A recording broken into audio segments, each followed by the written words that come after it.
Good evening, ladies and gentlemen. First of all, let me say how sorry I am not to be with you tonight. I did everything I possibly could to get away from Heathrow on Saturday.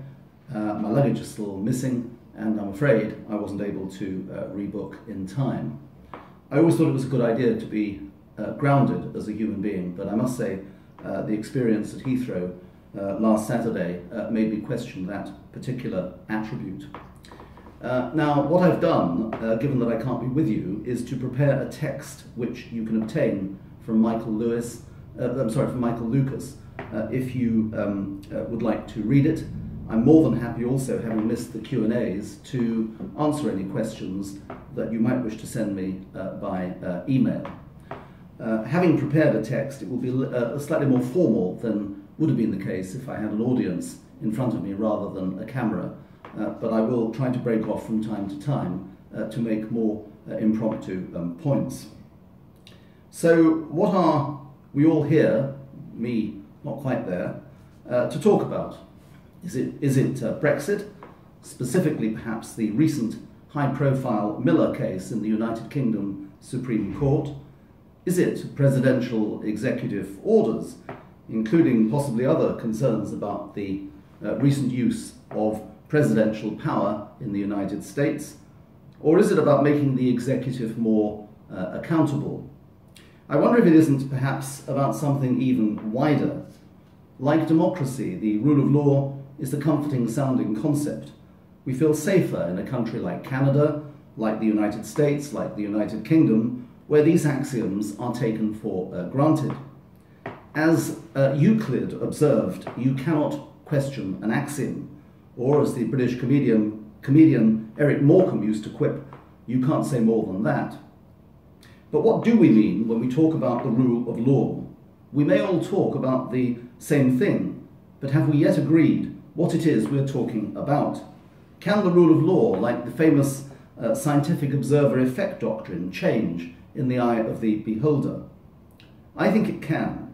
And in the short time I have, I want to say a few words about three things. First of all, the different aspects of the rule of law as a purely legal concept. In other words, I want to talk quite generally about the rule of law. Secondly, leading on to Miller, how some of the general aspects of the rule of law played into the Miller case in the Supreme Court. And finally, I want to come to, in a way, drawing these threads together and talking about the reality of executive power in the United Kingdom, given that unlike most Western liberal democracies, including Canada, including the United States, we have no written constitution, but we do have something called the rule of law. So let me start then with the rule of law. It is perhaps fair to observe that the rule of law has never been defined. Previous attempts to hug the concept have been vague in the extreme. Consider, for example, Professor John Finnis. His definition of the rule of law was the name commonly given to the state of affairs in which a legal system is legally in good shape. Well, that's pretty revealing, is it not? Or this from Professor Jeremy Waldron on the use of the phrase by different sides in the Bush and Gore lawsuit as really meaning, hooray for our side. Well, we didn't get very far with definitions until Lord Bingham. The closest anyone has got to the nirvana of precise definition in terms of the rule of law is the late Lord Bingham in his excellent, groundbreaking work, The Rule of Law. In this magisterial survey, he came up with 8 components of the rule of law. Let me give them to you briefly. 1, the requirement that the law must be accessible, intelligible, clear, and predictable. 2, legal liability and rights ought not to be governed by discretion, but rather by application of the law, kind of legal certainty, if you like. 3, law should be applied equally to all, save where objective differences justify differentiation. In other words, laws should not discriminate. 4, the law must afford adequate protection of fundamental human rights.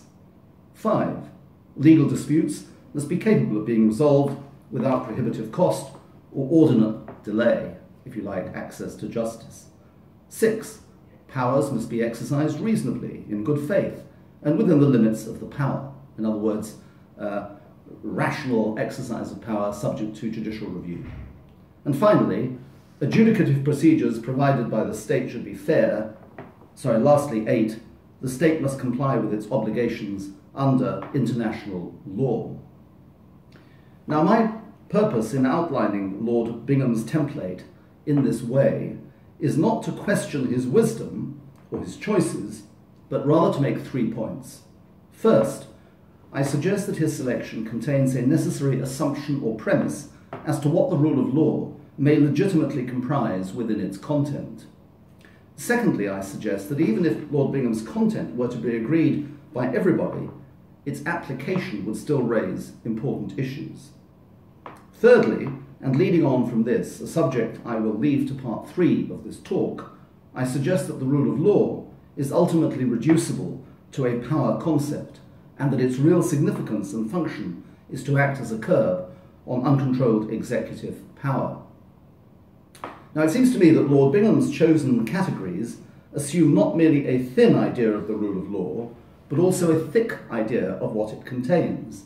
Some of you in the audience will know what I mean by thin and thick, but let me explain. There are 2 broad ideas of the proper scope of the rule of law. The first notion is a formalist or thin theory. Under this concept, the rule of law requires that laws must merely comply with certain formal rules in order to be valid. This is irrespective of their content. So a murderous and repressive regime, take Hitler's Germany, could meet the rule of law under this thin or formalist version, because nothing was more meticulous than the Nazi laws which led to the persecution of the Jewish people. The second theory of the rule of law is a substantive or a thick theory. Under this version of the rule of law, judges would assess the content as well as the form of law, requiring substantive rights to be recognised. It will be apparent that Lord Bingham's chosen categories contain a mixture of thin and thick rule of law elements. Thus, for example, the requirement that a law must be accessible and intelligible is part of a thin version of the rule of law. It is important, but it tells us nothing about the content of the law. By contrast, Lord Bingham's last category, that a state must comply with its obligations under international law, is plainly part of a thick version of the rule of law, because it prescribes its content. Under this version, a state could not pass a law, the content of which violated its international law obligations. The difference between a thin and a thick version of the rule of law is by no means academic, as I've hinted at a few moments ago. In his wonderful book, Defying Hitler, Sebastian Haffner reveals how Hitler's persecution of the Jews in the years leading to 1939 was initially effected by laws meticulously and precisely drafted so as to achieve their intended effects. Even in more modern times, I can disclose that in meetings that I had with a previous Lord Chancellor, we discussed possible domestic legislation that would conflict with provisions of the European Convention on Human Rights, which is a treaty, an international treaty that the UK has entered into. In the United Kingdom, I should say, that the Lord Chancellor takes an oath promising to comply with the rule of law. That's written into his oath. His view was that because international treaties were not binding in the United Kingdom unless specifically incorporated into domestic law, he could ignore purely international obligations. The Lord Chancellor, when taking his oath, and subsequently that Lord Chancellor, might have benefited from reading Lord Bingham's book, or I suppose he might have disagreed with it and opted for a thin version of the rule of law. The key point I want to make is that there is no universal consensus, even about the general scope of the rule of law as a juridical concept. But even if there were, that would not remove the challenges intrinsic to arriving at a proper definition of the rule of law. This is because there is no obvious consensus or agreement in society as to those elements of even a thick version of the rule of law that should appear in our laws. Nowhere is this clearer than in the protection of fundamental rights, part of a thick version of the rule of law. Let us agree, for the moment, although the drafters of the Australian Constitution apparently didn't consider it necessary, that protecting fundamental rights is a necessary element of the rule of law. The question then arises, who decides? The fundamental rights case law of the United Kingdom is replete, I'm sure it is in Canada, with case law in which judges overturn, or at least declare laws to be incompatible with the European Convention. Parliament may have drafted the laws, but the judges interpret the laws. When these kinds of conflict arise, politicians complain that judges are illegitimately entering into the political arena. They, that's the politicians, claim a democratic mandate, and they say that judges being unelected, I appreciate in America slightly different, but judges being unelected ought not, in substance, to be able to strike down laws passed by an elected parliament. And of course, when we're talking about society, I should add that society includes the people, as the recent Brexit referendum vote shows, who may make claims to have a say in what laws are passed and how they are passed. It is at this stage that ideas about the rule of law start to shade from definition, or clarity if you like, into politics. The question arises, there may be something called a rule of law or the rule of law, but who decides exactly what it is? Who makes that decision? At this stage, the rule of law may morph into a political concept, and this is something I want to address in the last part of this talk. Let me now turn to Miller and its connection of that case in the Supreme Court recently, and the rule of law. I will not go into why the British government decided to hold a referendum into whether the United Kingdom should remain a member state of the European Union. Sufficed more to do with internal dissension within the Conservative Party than to any principled desire to leave this major constitutional issue to the British public. Indeed, I would go further and suggest that continued membership of the EU was so low on the radar of the electorate that it became a constitutional issue only after the referendum result was known. The then Prime Minister David Cameron had not supposed for one moment that he would lose the referendum. He'd only offered it in the first place because it seemed an easy way out of his internal political problems and because he never expected to have a majority after the 2015 general election. At best, so he reasoned, there would be a coalition with the Liberal Democrats, as there had been for the previous 5 years, and he could use resistance to a referendum by his junior coalition partners, the Liberal Democrat Party, to justify breaking his referendum manifesto commitment. That's how I think the politics played out. However, when on June the 24th, 2016, the vote for Brexit was known, the outcome was known, it created enormous constitutional turmoil. That turmoil brought with it fundamental constitutional questions that had never been thought about. And with those questions, in fact, I suggest precisely because of those questions, came a constitutional firestorm. Most, if not all, constitutional questions are at root about executive power, and Brexit is no exception. David Cameron had promised that the vote of the British people would be decisive as to whether the United Kingdom stayed in or left the EU. Yet as a matter of well-established constitutional doctrine, it was a promise he was not entitled to give. This is because we live in a representative democracy and not a popular democracy. Put another way, Parliament and not the executive in the United Kingdom makes the law, and there was nothing in the European Union Referendum Act 2015, passed by Parliament of course, to say, as other referendum legislation had said, that the result of the referendum in any way bound Parliament. Parliament simply remained silent on that question. There was another complication in that half of the United Kingdom, Scotland and Northern Ireland, had actually voted in favour of remaining in the EU. Although only the Westminster Parliament, of all the parliaments in the United Kingdom, has unlimited sovereignty, there was a political cauldron brewing as far as the devolved assemblies were concerned, in that Scotland and Northern Ireland considered, as indeed did Wales, that their governments also possessed sovereignty and could not be forced to leave the EU against their will. So on the date of the Brexit vote, I suggest that there were at least 4 competing power players in the United Kingdom constitutional arrangements. They were 1, the executive, or if you like, the government, 2, the Westminster Parliament, 3, the devolved assemblies, particularly of Northern Ireland and Scotland. And finally, 4, the people. Each of these players was to have arguments advanced on their behalf in Miller in the Supreme Court. Yet the storm, when it erupted, came, like many storms, from a most unexpected direction. I doubt if most people in the United Kingdom, including the United Kingdom government, had ever heard of Article 50 of the Lisbon Treaty. Yet it was to surface with a vengeance very soon after the Brexit vote and embroil all the different players in different ways. Put shortly, Article 50 was the only prescribed route for exiting the European Union. It permitted a member state wishing to exit to notify the European Union of its intention to do so, quote, in accordance with its own constitutional requirements, unquote. Its wording was deliberately vague. No one had ever used Article 50 before. Lord Kerr, who drafted it, said he didn't know what it meant because it had never been intended to use it. What became clear is that the negotiating process over leaving the EU was heavily weighted in favour of the now 27 remaining states.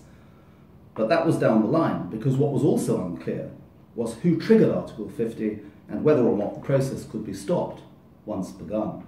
That's still, by the way, an issue which nobody knows. And if Labour win the election, who knows whether there'll be an attempt to revoke Article 50. The reason why Miller is the most important constitutional case for several hundred of years, perhaps the most important constitutional case ever, is because the United Kingdom, compelled by the wording of Article 50 to navel gaze and examine its own constitutional requirements, suddenly discovered that it had absolutely no idea what they were. Treaty making and withdrawal from treaties once made were traditionally within the remit of the government in exercise of what we call the royal prerogative, that is, powers originally vested in the Crown and lacking any statutory underpinning. On the other hand, so too, the prerogative is a supra-parliamentary power which is not controllable by Parliament. On the other hand, the effect of an exercise of prerogative powers to pull us out of the EU would necessarily affect huge swathes of laws passed by Parliament. Many of those laws conferred, for example, fundamental rights. Moreover, the EU treaty itself was brought into domestic law by an Act of Parliament called the European Communities Act 1972. Withdrawal from the EU treaties would strip the legislation of any legitimate content.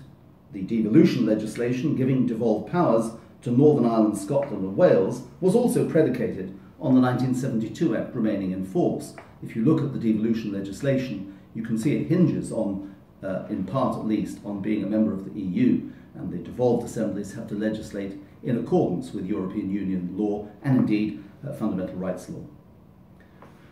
So the consequences of triggering Article 50 would not only affect a treaty entered into under executive or prerogative power, it would also, to use familiar constitutional language, have the effect of dispensing with laws passed by Parliament, an important principle, the non-dispensing principle. With the benefit of hindsight, it might have been helpful if at least someone in the government had read Article 50 before the Brexit vote and before David Cameron had promised what he could not deliver as a matter of law. What was nonetheless assumed was that the executive, in exercise of its treaty-making prerogative powers, would be empowered to trigger withdrawal from the EU under Article 50. That was just a given. Nobody even talked about it before the referendum. Gina Miller, a well-heeled and public-spirited citizen, did not agree. She brought a case challenging the government's right to use executive power, prerogative power, to commence withdrawal from the EU. Although before the case was heard, the academic consensus was that she would lose. In fact, she won both in the first instance court, known as the Divisional Court, headed by the Lord Chief Justice, and in the Supreme Court, where the case was uniquely heard by all the justices. Gather the positions different in the US and possibly in Canada, but very rare for all the justices, never happened before, to sit on a single case.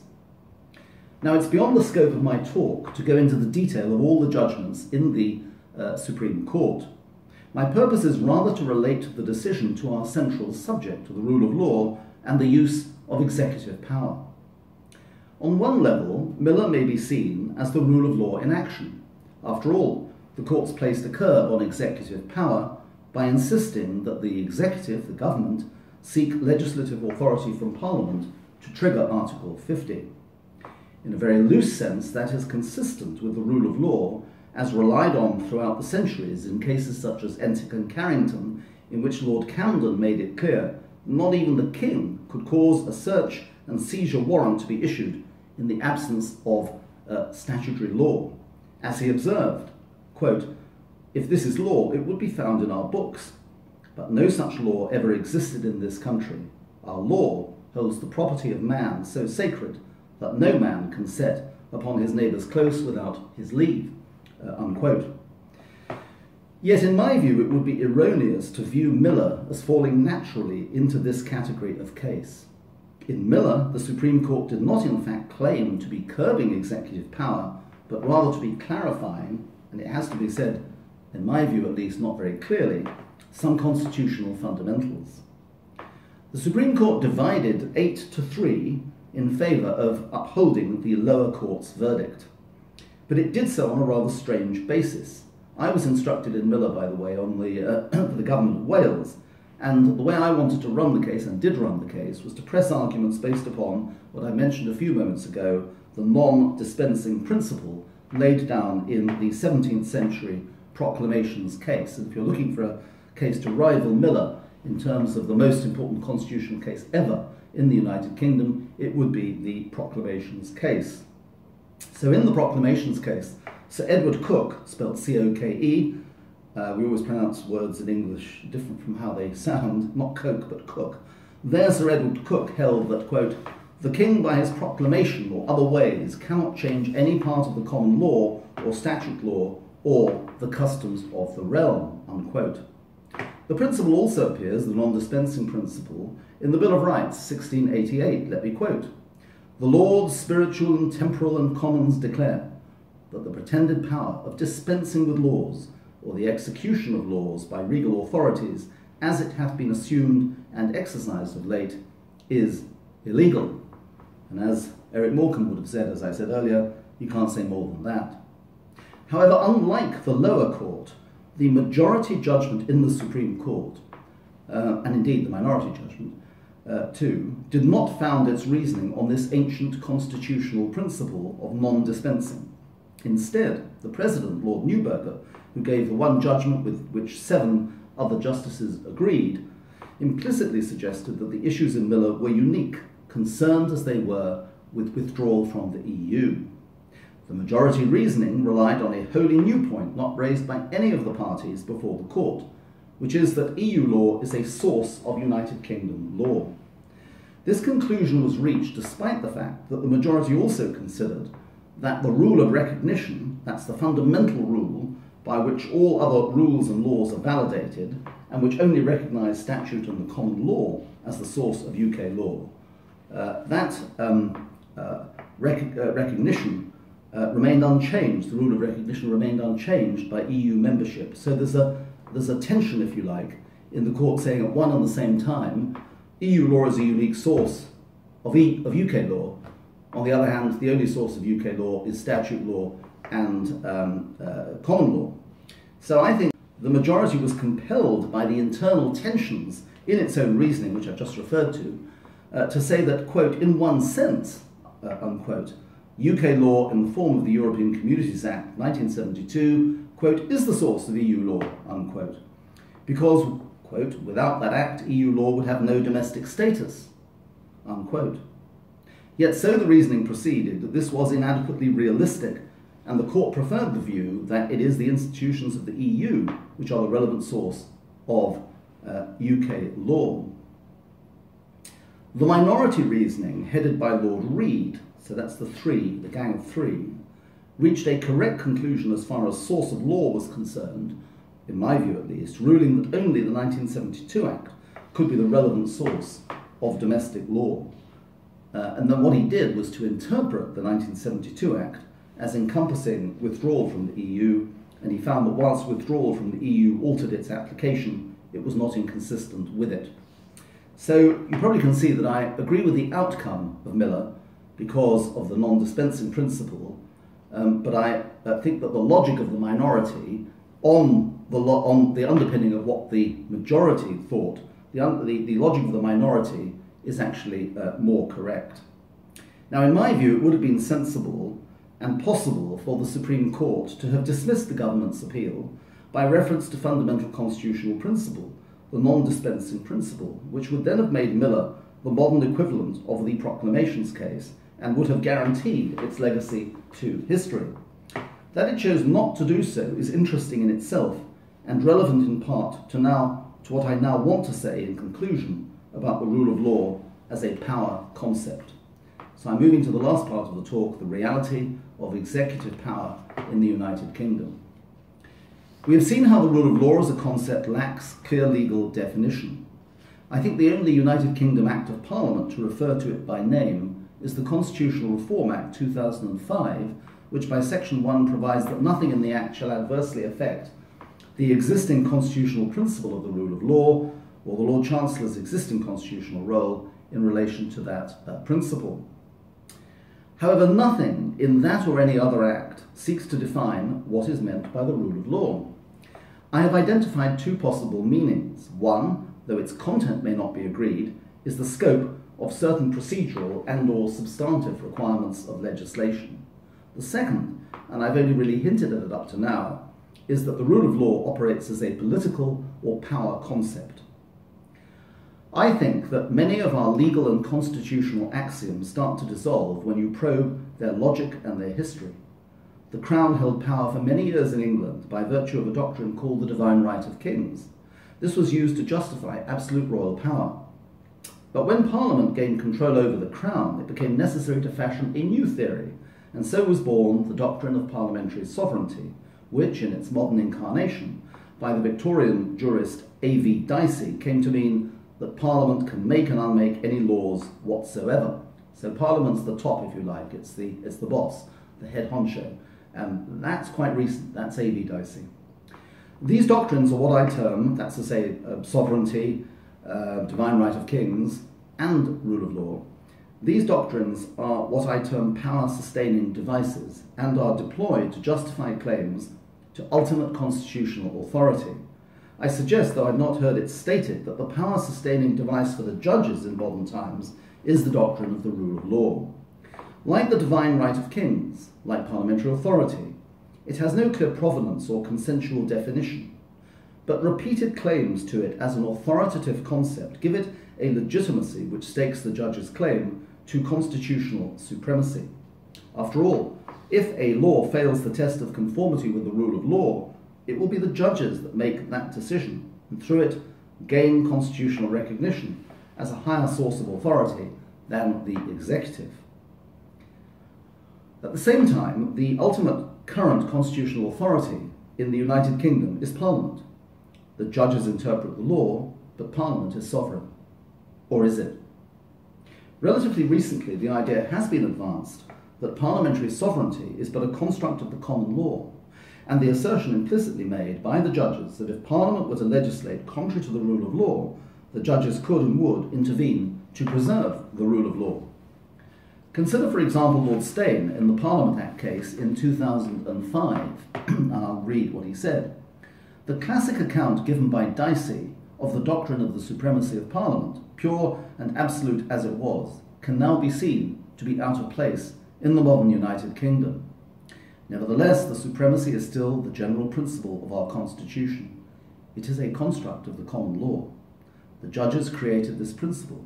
If that is so, it is not unthinkable that circumstances could arise where the courts may have to qualify a principle established under a different hypothesis of constitutionalism. In exceptional circumstances involving an attempt, for example, to abolish judicial review or the ordinary role of the courts, the Appellate Committee of the House of Lords or a new Supreme Court may have to consider whether this is a constitutional fundamental, which even a sovereign parliament acting at the behest of a complacent House of Commons cannot abolish. It's pretty strong stuff. And these words, coming from an eminent, albeit well-known liberal law lord, surprising enough as they are, were echoed by a more conservative law lord in the same case, in fact two law lords, Lord Hope and Lady Hale. Lord Hope observed that the principle of parliamentary sovereignty was, quote, created by the common law, unquote. So what we're witnessing, I think, is a power struggle. The abolition of judicial review by statute would contravene a thick rule of law understanding, and it would end judicial supremacy in the United Kingdom. The judges, in seeking to resist the executive creation of such a power balance, would lay claim to a higher authority vested in them by the rule of law. Common law constitutionalism versus executive, otherwise known as parliamentary sovereignty. Who would win in such a power clash? The executive would lay claim to a democratic mandate, the judges to protecting the rule of law. It isn't possible, I think, to predict the outcome as to who would blink first in such a conflict. But the reality is that in modern times, the judges are careful not to assert power directly over the executive. In his book, The Rule of Law, Lord Bingham makes clear that he fundamentally disagrees with Lord Steyne and Lord Hope, with whom actually he sat in the same case, the Parliament Act case. After citing with implicit approval Richard Elkins's critique of the idea that the judges created parliamentary sovereignty as unargued and unsound, historically false, and jurisprudentially absurd, Lord Bingham points to the fact that common law constitutional supremacy would lead to unelected judges claiming enormous political power for themselves. If we step back now for a moment and recognise the subtle balance of power that lies at the heart of the United Kingdom constitutional settlement, it can be seen that real power lies neither in an all-sovereign parliament nor in a judiciary imposing a supposedly normative but necessarily subjective value system on the organs of government. There is a perpetual balance between the two, with the executive being at one and the same time both master and servant of the courts and of Parliament. As Sir Stephen Sedley has convincingly said, quote, "Parliamentary sovereignty is not a given, but is part of a historic compromise by which the counterpart of the laws, a common law's deference to Parliament as the single legislative power, has been Parliament's recognition of courts as the single adjudicative power. I have argued," says Sir Stephen unoriginally, "in the past that the legislative and judicial arms of the state are each sovereign in their proper spheres, whereas the executive is answerable politically to Parliament and legally to the courts. This is why, for example, the courts may not call parliamentary proceedings in question and why Parliament will not call judicial decisions in question. It's also why, while Parliament may authoritatively decide what law the courts are to apply and how they are to go on applying it, its authority may intelligibly be said to be conditional on the courts' continued performance of their constitutional role of determining and enforcing legality.